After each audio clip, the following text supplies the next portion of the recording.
कालाल महाराज की, मरियम्मा याडी की।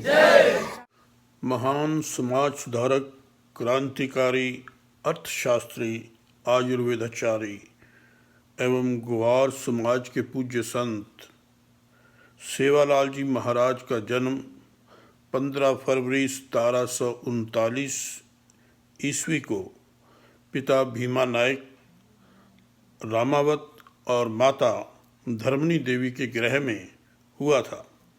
आपके दादाजी रामजी नायक बहुत बड़े व्यापारी थे और गौर समाज के एक नायक थे। रामजी नायक ने हमेशा अपनी बात को पूरा किया और अपने अनुयायियों को विश्वास में ले लिया। रामजी ने मुगल सेना के साथ अपने विशाल मवेशियों की मदद से भारी सेना की खेपों के परिवहन के लिए समझौता किया। एक बार उन्हें बेलारी के रास्ते बेंगलोर के बंदरगाह शहर में जाना पड़ा, जहां उनके पास आने वाले जहाज़ों से मसाले ले जाने का अनुबंध था। यहीं पर उन्होंने चित्रदुर्ग टांडा के जयराम जाधव से उनकी बेटी धर्मनी को अपने बेटे भीमा को शादी में देने का प्रस्ताव प्राप्त किया। भीमा अपने परिवार के सदस्यों के साथ मैंगलोर में बस गए। मसालों के कारोबार ने उन्हें आकर्षित किया। मसालों के कारोबार से वह आगे मसाले खरीदकर कर्नाटक के चित्रदुर्ग, चिकमंगलूर, करवर, गोकर्ण, सिरसी, होनाली, सूरागोंडा, नाकोपा, चिनीकट्टी जैसे स्थानों में ग्राहकों को काफ़ी मुनाफे बेचने में सक्षम थे। यह सिर्फ मसाला नहीं था, उन्होंने गोकर्ण में निर्मित नमक, लवण खरीदा और उसे भारी लाभ के साथ बेचा। बंजारा लोकगीत ये भी बताते हैं कि कैसे भीमा और उनके लोगों ने सिरसी, सूरागोंडा, नाकोपा, चिनीकट्टी, बेलगुट्टी आदि में मवेशियों को झोंक दिया था और खुशहाल बन गए थे। हालांकि परिवार बहुत खुशी भरा जीवन व्यतीत कर रहा था, पर इस परिवार की एक बड़ी चिंता थी कि शादी के 12 साल बाद तक भी भीमा की कोई संतान नहीं हुई थी। एक लोक कथा है कि भीमा नायक देवी का आशीर्वाद प्राप्त करने के लिए तपस्या पर गया था। भीमा की कठोर तपस्या से प्रसन्न होकर देवी ने उन्हें एक पुत्र देने का वादा किया, बशर्ते कि जन्म लेने वाले को देवी को उनके भक्त के रूप में समर्पित किया जाए।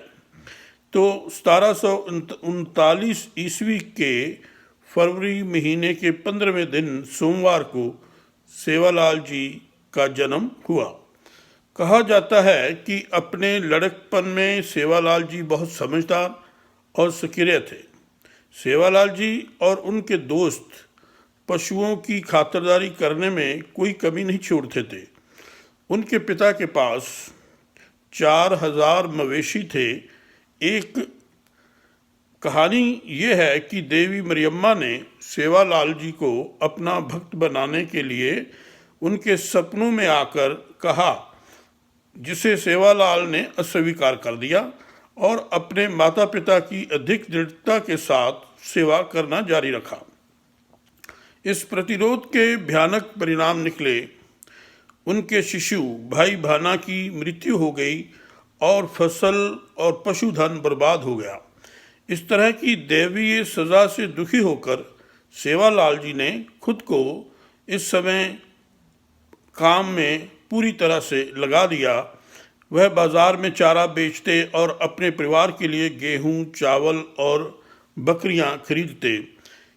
कहानी है कि समय के साथ साथ सेवालाल जी मरियम्मा के भक्त बन गए और वह सब वापस लौट आता है जो उन्होंने खो दिया था।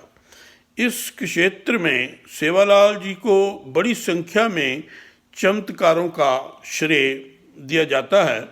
एक दिलचस्प चमत्कार के रूप में काली मिट्टी को मीठे में बदल दिया जाता है, जिसे शीरा कहा जाता है। एक प्रचलित कहानी के अनुसार अपनी रक्षा करने वाले देवता यानी मरियम्मा के हाथों सेवालाल का जीवन अचानक समाप्त हो गया। कहानी है कि मरियम्मा की भक्ति से सेवालाल इतने लोकप्रिय हो गए कि उनके अपने गौर लोग देवी मरियम्मा के बजाय सेवालाल जी की पूजा करने लगे। इससे देवी मरियम्मा चिढ़ गई। उसने सेवालाल जी को इस उम्र में ही शादी करके अपनी ब्रह्मचर्य की प्रतिज्ञा को समाप्त करने का फैसला लेने के लिए कहा, लेकिन सेवालाल जी ने देवी की बात मानने से इनकार कर दिया। उसने देवी को बताया कि उसने अपना जीवन दबे कुचले लोगों और मवेशियों की सेवा में समर्पित कर दिया है। चूँकि उन्हें सभी गौर महिलाएं भाया कहती हैं, इसलिए मैंने भी सच्चे अर्थों में उनका भाई होने की कसम खाई है। इसलिए सेवालाल जी ने स्पष्ट रूप से शादी नहीं करने के लिए कह दिया। रक्षा करने वाले देवता और भक्त ने सर्वोच्च भगवान के पास जाने का फैसला किया। दोनों ने मंदिर में प्रवेश किया और सेवालाल जी ने अपने शिष्यों को आदेश दिया कि वे नीम के पत्तों से बने एक बिस्तर को तैयार करें, जिसे किसी को तब तक नहीं छूना चाहिए जब तक कि वह वापस नहीं आ जाते। सेवालाल जी चाहते थे कि वे उसकी माँ को इस प्रकरण के बारे में ना बताएं। उन्होंने भगवान से मामले को निपटाने का अनुरोध किया। भगवान ने फैसला सुनाया कि सेवालाल को शादी करना नसीब नहीं था। इस भविष्यवाणी से निराश होकर देवी मरियम्मा ने सेवालाल को हराने के लिए धोखे की एक और कार्रवाई के बारे में सोचा। वह सेवालाल जी को वहीं रहने के लिए कहती हैं और सेवालाल जी की मां को उसकी मौत की सूचना देने के लिए चुपके से उनके घर पहुंच जाती हैं। वह अपने बेटे के शव को नीम के पत्तों से ढंकते हुए देखने के लिए मंदिर में जाती हैं। सेवालाल जी के भाई हम्पा और बद्दू अपनी माता जी को रोकते हैं कि शरीर को मत छुओ, लेकिन देवी की चालाकी के कारण माँ अंधेरे में अपने बेटे के शरीर को छू देती है। इस प्रकार गौर समाज के सांस्कृतिक नायक के संघर्ष की गाथा का अंत होता है। उनके पार्थिव शरीर को नीम और चंदन से बनी एक डोली में रखा गया और पोहरागढ़ तक ले जाया गया। उनके जन्म के साथ जुड़े हुए स्थानों सेवागढ़ और भायागढ़ में भव्य मंदिर बने हुए हैं। जो सेवागढ़ है वो गुत्ती, बलारी, अनंतपुर आंध्र प्रदेश में है और भायागढ़ सूरागोंडाना कोपा, दावनगेरे कर्नाटक में है। इन दोनों स्थानों पर 15 फरवरी को लाखों की संख्या में लोग, ज़्यादा करके ग्वार लोग, अपनी श्रद्धा के फूल भेंट करने के लिए पहुंचते हैं। संत सेवालाल जी एक भारतीय सामाजिक धार्मिक सुधारक थे और अब गौर समुदाय द्वारा एक आध्यात्मिक गुरु के रूप में प्रतिष्ठित हैं। जीवन भर वे ब्रह्मचारी रहे। रुहियागढ़ में सेवालाल जी की मृत्यु 2 जनवरी 1773 1773 में हुई थी, जब उनकी उम्र मात्र 33 साल थी। उन्हें महाराष्ट्र राज्य में वाशिम जिले के पोहरागढ़ में दफनाया गया, जहां पर उनकी एक बहुत ही भव्य समाधि बनाई गई है और ग्वार लोग रामनवमी के दिन वहां जा कर के अपना माथा टेकते हैं और समाधि के दर्शन करते हैं। जगदम्बा को समर्पित एक मंदिर से सटी हुई उनकी यादगार आज भी रुहियागढ़ में मौजूद है। हम आगे बात करके हैं अपने महापुरुष समाज सुधारक सेवालाल जी महाराज के दिए हुए उपदेशों की। उन्होंने गौर जीवन के 22 प्रमुख सिद्धांतों को बताया था, जिन्हें सेवा बोलियां कहा जाता है। तो वे पहली जो उनकी बोली है वह है जंगल और पर्यावरण की रक्षा करें। दूसरी, प्रकृति के साथ प्राकृतिक जीवन को जिएं। तीसरी, किसी के साथ किसी भी रूप में भेदभाव का अभ्यास ना करें। चौथी, गरिमा के साथ जीवन जिएं। पांचवी, झूठ ना बोलें, ईमानदार रहें, सत्य बोलें और दूसरों का सामान चोरी ना करें। छठी, दूसरों की बुराई ना करें और दूसरों को नुकसान ना पहुंचाएं।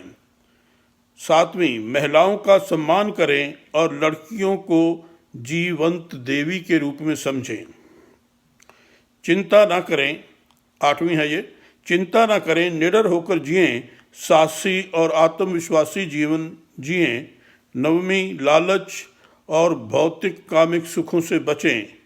दसवीं, पानी की रक्षा करें और प्यासे को पानी प्रदान करें और कभी भी पानी बेचने में शामिल ना हों, जो सबसे बड़ा अपराध और पाप है। भूखों को भोजन दें, जरूरतमंद लोगों की मदद करें। 12वीं, बड़ों का सम्मान करें और छोटों से प्यार करें और जानवरों का भी सम्मान करें। 13वीं, जंगल को कभी मत छोड़ो और जंगल को नष्ट मत करो। अगर तुम जंगल को नष्ट करते हो तो तुम खुद को नष्ट कर रहे हो। 14वीं, विषाक्त पदार्थों का सेवन ना करें और शराब पीने से पूरी तरह से बचें। 15, अवैध संबंध में शामिल ना हों। 16, ध्यान में आर्थिक शांति मिलती है, अध्ययन करें और ज्ञान प्राप्त करें। आधुनिक जीवन शैली और आराम से मोह न करें, शारीरिक गतिविधि के साथ संलग्न रहना चाहिए। 18वीं, मानवता से प्यार करें, पैसे से नहीं, अपने समुदाय के लोगों के साथ भाईचारा बनाकर रखें। 19वीं, जीवन को तर्क के साथ जिएं और सभी अंधविश्वासों से बचें। 20वीं, अपने माता पिता का सम्मान करें, अपने परिवार और समुदाय का ख्याल रखें और समुदाय में भाईचारे को कभी ना तोड़ें। 21वीं, समुदाय की संस्कृति और भाषा की रक्षा करें, गौर भाषा, गौर बोली बोलें और सभी समुदाय के त्यौहार भी मनाएं जो कि प्रकृति से जुड़े हुए हों और उन त्योहारों से बचें जो प्रकृति को नुकसान पहुंचाते हैं। तो 22वीं उनकी जो बोली थी, जो उनका उपदेश था, समाज के मानदंडों का पालन करना चाहिए और गौर की पहचान बनाए रखना चाहिए, प्रकृति से जुड़ा होना चाहिए और इसका शोषण नहीं करना चाहिए। तो ये 22 शिक्षाएं महाराज सेवालाल जी ने हमें दी हैं। सेवालाल जी अनुकरणीय, सत्यनिष्ठा, साहस, चिंतन, मानवीय, अनुशासित, ध्यान में रहने वाले महान संगीतज्ञ, अंधविश्वास के खिलाफ लड़ने वाले तर्कवादी महान व्यक्ति थे और जगदम्बा देवी के एक परम भक्त भी थे। तो ये कहानी थी हमारे महान पुरुष, महान समाज सुधारक, क्रांतिकारी सेवालाल जी महाराज की। दोस्तों, अब मैं आपसे बात करने जा रहा हूँ महाराज सेवालाल जी के संगठन करने की शक्ति के बारे में। उन्होंने गौर समाज का जो संगठन था उसको कैसे बनाया। तो सबसे पहले उन्होंने जो समाज की रीति चल रही थी उसके अनुसार स्वय रक्षा और अनाज की रक्षा के लिए योद्धाओं को नियुक्त किया। उसी को ध्यान में रखते हुए सेवालाल जी ने संगठन के नायकों का एक संगठन बनाया जिसमें खुद सेवालाल जी, उनके 3 भाई हापा, बद्दू, पूरा एवं धर्मी, ढाका, राम संग 7 भाई उस संगठन में थे। इसी संगठन को बाद में संघ नायकों ने अपनाया और इस तरह 13 लोगों का एक महासंघ बना जो 700 तांडों का नेतृत्व करता था, जिसमें मध्य भारत, दक्षिण भारत का समावेश था। मध्य भारत के व्यापारी भगवान दास बड़तिया जिनकी कुल संपत्ति 2 लाख बैल थी, और दक्षिण भारत के व्यापारी जंगी भंगी भूकिया, जिनकी कुल संपत्ति 2 लाख बैल थी, सेवालाल जी के इस संघ में शामिल हुए थे। 17वीं शताब्दी में अंग्रेजी सत्ता का प्रभाव और ताकत दिन ब दिन बढ़ती जा रही थी और भारतीय राजाओं की स्थिति भी दिन ब दिन कमज़ोर होती जा रही थी। अंग्रेज़ी हुकूमत का जो गोर व्यापारी थे उन पर दबाव बढ़ता जा रहा था।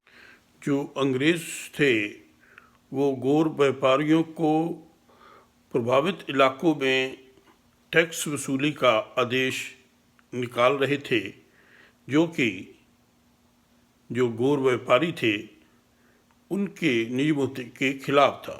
इस टैक्स वसूली के खिलाफ प्रस्ताव लेकर सेवालाल जी अपने सभी संघ नायकों के साथ निजाम से मिलने गए। अंग्रेज़ी हुकूमत के डर से निज़ाम ने इस प्रस्ताव को ठुकरा दिया। इसके खिलाफ सेवालाल ने निज़ाम के विरुद्ध युद्ध का ऐलान कर दिया।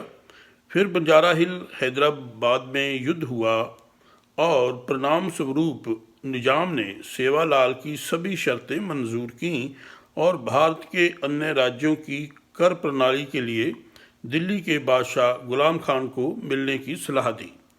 सेवालाल ने निजाम की सलाह मान ली और निजाम की ओर से दिए गए सम्मान को स्वीकार कर लिया।